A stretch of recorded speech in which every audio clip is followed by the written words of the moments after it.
ఇక మహబూబాబాద్లో కలెక్టరేట్ ఎదుట ఉద్యోగ ఉపాధ్యాయ కార్మిక పెన్షనర్లు ధర్నా నిర్వహించారు. పీఆర్సీ అమలు చేయాలి అంటూ జేఏసీ ఆధ్వర్యంలో ఈ నిరసన చేపట్టారు.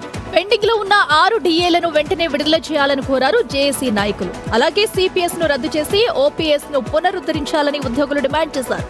అంతేకాదు పెండింగ్ లో ఉన్న 10,000 కోట్ల బిల్లులను కూడా చెల్లించాలి అని కోరారు. తమ డిమాండ్లను పట్టించుకోకపోతే ఆందోళనను మరింత ఉధృతం చేస్తామని జేఏసీ నాయకులు హెచ్చరించారు. రాష్ట్ర వ్యాప్తంగా 33 జిల్లాల ఆధ్వర్యంలో మరి టీజీ జాక్ పిల్ మేరకు మహాధర్నా కార్యక్రమాన్ని జిల్లా కలెక్టరేట్ ముందు నిర్వహిస్తున్నాము. దానికి 206 సంఘాల భాగస్వామ్యం ఉంది. మరి ఇవాళ మేము ఏదైతే న్యాయమైనటువంటి డిమాండ్లు కోరుతున్నామో పీఆర్సీ ఇవ్వాలని, డిఎల్ పెండింగ్లోనే ఇవ్వాలని, ఈహెచ్ఎస్ను అమలుపరచాలని, అదేవిధంగా సిపిఎస్ను రద్దు చేయాలని, పెన్షనర్ల బకాయిలు వెంటనే విడుదల చేయాలని ఈ 6 డిమాండ్ల మీద మేము ఇవాళ మహాధర్నా కార్యక్రమం నిర్వహిస్తున్నాము. ఇవాళ కలెక్టరేట్ ముందు ఇంత 1000 మందితో ఇవాళ ఈ మహాధర్నాను సక్సెస్ చేస్తున్నాము. ఇవాళ మేము మా కుటుంబ సభ్యులందరూ రోడ్డు మీదకి రావాల్సిన పరిస్థితి వస్తుంది. అయ్యా మీరు ఏదైతే ఇస్తామన్నారో అది వెంటనే అమలుపరచాలని ఈ సభాముఖంగా. ఉద్యోగుల మహాధర్నాపై యశ్వంత్తో మాట్లాడదాం. యశ్వంత్, అధికారుల రియాక్షన్ ఏంటి?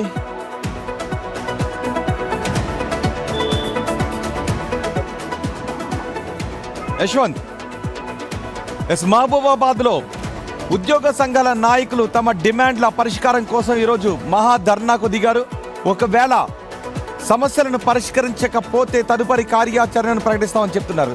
సిపిఎస్ ను రద్దు చేసి ఓపీఎస్ ను పునరుద్ధరించాలి అని డిమాండ్ చేస్తూ ఉన్నారు. 6 పెండింగ్ డిఏలను ఇవ్వాలి అని, అలాగే 2వ పీఆర్సీని అమలు చేయాలి అని డిమాండ్ చేస్తున్నారు. ప్లకార్డులతో ప్రదర్శిస్తూ టెంట్ వేసుకొని కలెక్టరేట్ ముందు నిరసన చేపట్టిన ఉద్యోగులను బిగ్ టీవీ స్క్రీన్ పైన చూస్తూ ఉన్నాం.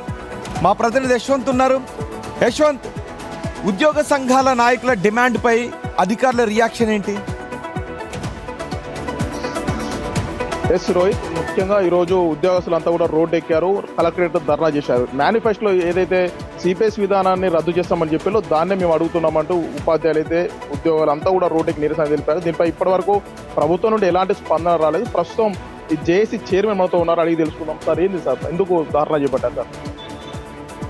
Telangana employees joint action committee కేంద్ర సంఘం పిలుపు మేరకు ఉద్యోగస్తులు, గజిటెడ్ అధికారులు, టీచర్స్, వర్కర్స్ అండ్ పెన్షనర్స్ 5 డిమాండ్లు అనేటువంటిది మీద మహాధర్నా కార్యక్రమం చేయడం జరిగింది. మొదటిది పీఆర్సీ వెంటనే అమలుపరచాలని, రెండోది 6 డిఏలు, డిఆర్లు ప్రకటించాలని, తర్వాత సిపిఎస్ను రద్దు చేసి ఓపీఎస్ను.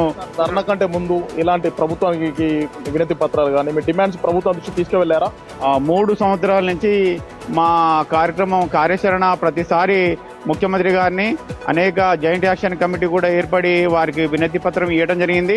వారు కూడా సకాలంలో ఫస్ట్కు జీతాలు ఇస్తున్నారు. కానీ ఈ పీఆర్సీల విషయంలో కానీ, డిఏల విషయంలో కానీ, సిపిఎస్ రద్దు విషయంలో కానీ, తర్వాత బకాయిల విషయంలో కానీ ప్రభుత్వమే గతంలో మాకు పీఆర్సీ మన ప్రభుత్వం వచ్చిన వెంటనే పీఆర్సీ అమలు చేస్తాం, డిఏలు ఇస్తాం, తర్వాత అదేవిధంగా సిపిఎస్ను రద్దు చేసి ఓపీఎస్ను పునరుద్ధరిస్తామని చెప్పడం జరిగింది. వచ్చిన తర్వాత 3 సంవత్సరాల నుంచి వినతి పత్రాలు ఇస్తున్నాం. ఈనాటి వరకు దానికి ప్రభుత్వం అనేటువంటి తాత్సారం చేస్తుంది, కానీ కార్యాచరణ మొదలుపెట్టి దాన్ని ఈ ధర్నాతో క్లోజ్ సార్ ఎట్లా ఉండకపోతుంది కార్యాచరణ? మీ డిమాండ్స్ నెరవేరకపోతే మనం కార్యాచరణ అంటే 10వ తారీఖు మహాధర్నా, ఇంకో కార్యక్రమం అనేటువంటిది 10వ తారీఖు చేపట్టడం జరిగింది. చలో హైదరాబాద్ అనే కార్యక్రమం కూడా 10వ తారీఖు ఉంది. కాబట్టి అందరూ కూడా తరలి రావాలని, హైదరాబాద్ తరలి రావాలని, ధర్నా కార్యక్రమం చేపట్టాలనేటువంటిది కూడా పిలుపు ఇవ్వడం జరిగింది. ఎస్ రోహిత్, ఇది సిచ్యువేషన్ రాష్ట్ర వ్యాప్తంగా 33 జిల్లాల్లో ఇదే పరిస్థితి. 33 జిల్లాల కలెక్టరేట్ ధర్నా చేశారు. మా ఎన్నికల ముందు మేనిఫెస్టోలో పెట్టిన హామీలు ఇవ్వకపోతే కార్యాచరణ మరీ ఎంత ఉధృతంగా ఉంటుందైతే ఎంప్లాయీస్ అయితే చెప్తున్న పరిస్థితి. రోహిత్, సమస్యలను తీర్చిపోతే మళ్ళీ 10వ తారీఖున మళ్ళీ మేము ఉద్యమం చేస్తామని చెప్తున్నారు. మరి ప్రభుత్వం స్పందిస్తుందా?